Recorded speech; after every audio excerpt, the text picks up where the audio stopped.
না ঈশ্বরকে। ঈশ্বর পরম কৃষ্ণ সচ্চিদানন্দ বিগ্রহ অনাদিরাদি গোবিন্দ সর্ব কারণের কারণম। ব্রহ্ম সংহিতায় ব্রহ্মা বলেছেন, কোন দিন বলেছিলেন?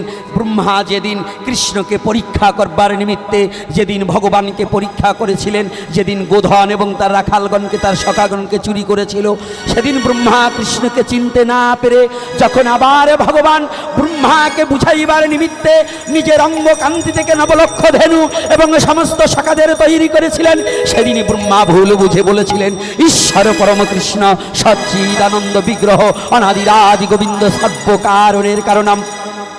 যেন কৃষ্ণ বলে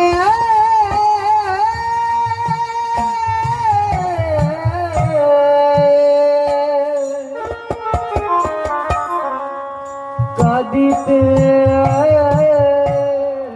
এইবার যে কথাটা পূর্বে ছিল আসি, তাহলে কি আমাদের দেবতার পূজা করা বৈধ না অবৈধ? তো একজনের করা লাগে না, সবাই দেবতা পূজা করতে হবে, তো একজনের করা লাগবে না। কার করা লাগবে না? যেমন যে প্রধানমন্ত্রীর সাথে সরাসরি সম্পর্ক নাই, সে তো এমপি মন্ত্রীর সাথেই সম্পর্ক করবে, তাই না? কিন্তু যার সরাসরি প্রধানমন্ত্রীর সাথে সংযোগ হয়ে গেছে, তাহলে তার আমার এমপি মন্ত্রী মিনিস্টারের দরকার নেই, আছে? তাহলে আমি সরাসরি রাজার কাছে যেতে পারবো, পারবো কি না? তো জগতে বহু ভজন করিতে করিতে যারা একবার ভগবান কৃষ্ণের চরণে আত্মসমর্পিত চিত্ত করেছে, তাদের আর দেবতা পূজা না করলেও চলে। কোথায় বলছে? আমি বলি নাই। সর্বধর্ম পরিত্যাজ্যং মামেকাং শরণং অহং তাং সর্বপ পাপেভ্যো মোক্ষয়াস্মি মা শুচ। কি বলছে নাকি? বলছে এ কথা ভগবান নিজে মুখে বলছে কি না?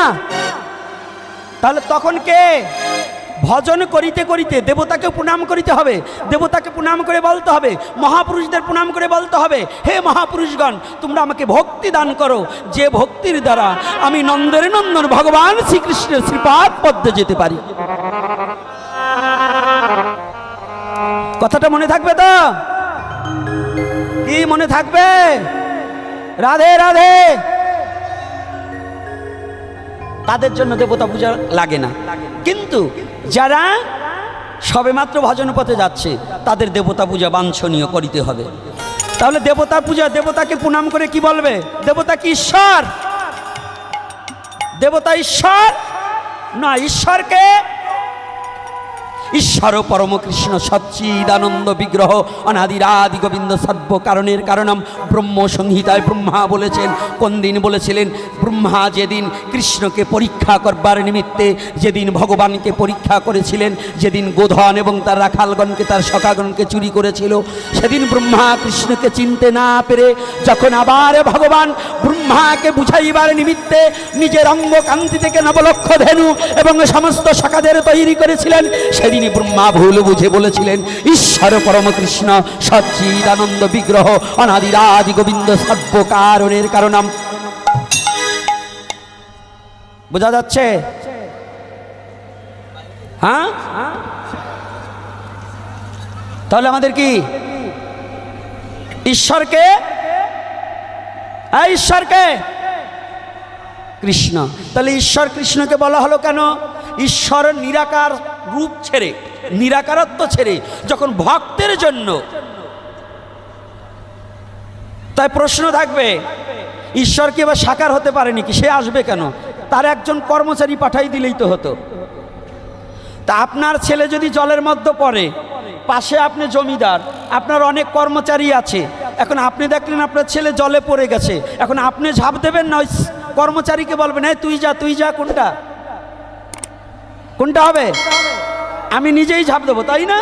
যখন ভগবানের ঈশ্বরের সৃষ্টির জীব যখন বিপাকে পড়িয়া চোখের জলে ভাসিয়া যখন ভগবানকে ডাকে, ঈশ্বরের নিরাকারত্ব ছাড়িয়া সাকার মূর্তি ধরিয়া এই বিশ্ব চরাচরে ভক্তকে রক্ষা করবার নিমিত্তে নামিয়া আসে। এজন্যই তিনি নিজে এসেছে।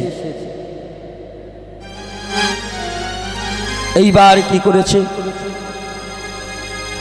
যে কথাটা বলেছিলাম আমাদের কোমলমতি ছেলে মেয়েদের বলা হয়, যখনই ছেলেরা বলে, সনাতন ধর্মের ছেলে মেয়েরা বলে কি, এই মাতা গাভী, আমাদের গাভী হচ্ছে আমাদের মায়ের সমান, তাই না? এই কিসের সমান? আচ্ছা, এখন একজন অহিন্দু যদি বলে, তাহলে গাভীটা যদি তোমার মায়ের মতো হয়, তো এই বলদ গরুটা কি তোমার বাবা? কি বলে না? মায়েরা কেউ স্টেজে না উঠে দেবে, মা ওখানে রাখুন, আমাকে দেওয়া যাবে, অসুবিধা নেই।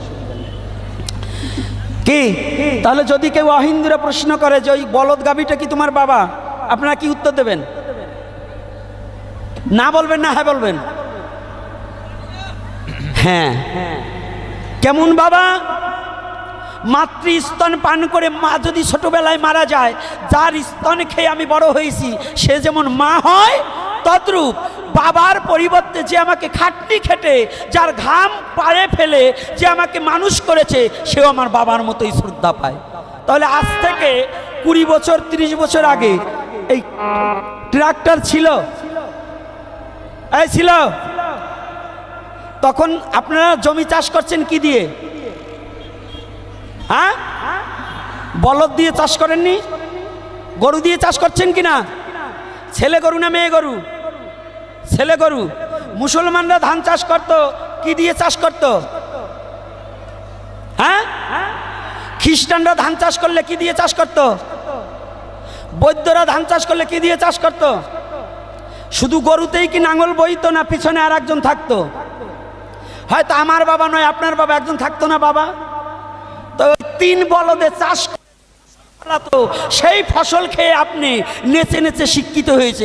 খালি হিন্দুর বাবা না, আপনাদের বাবা।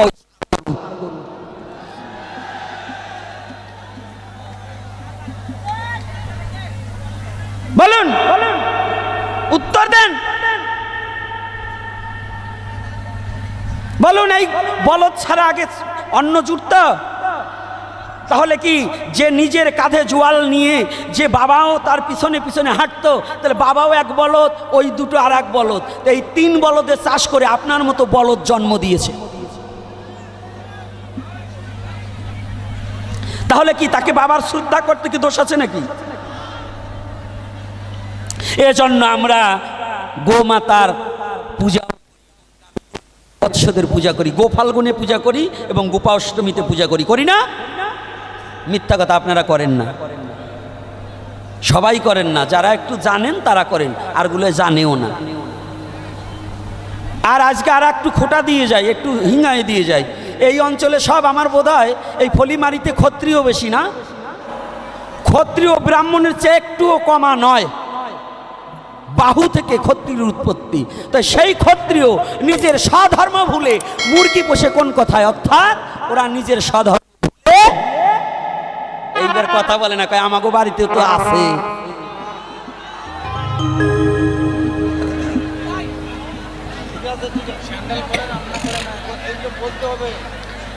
রাধে রাধে।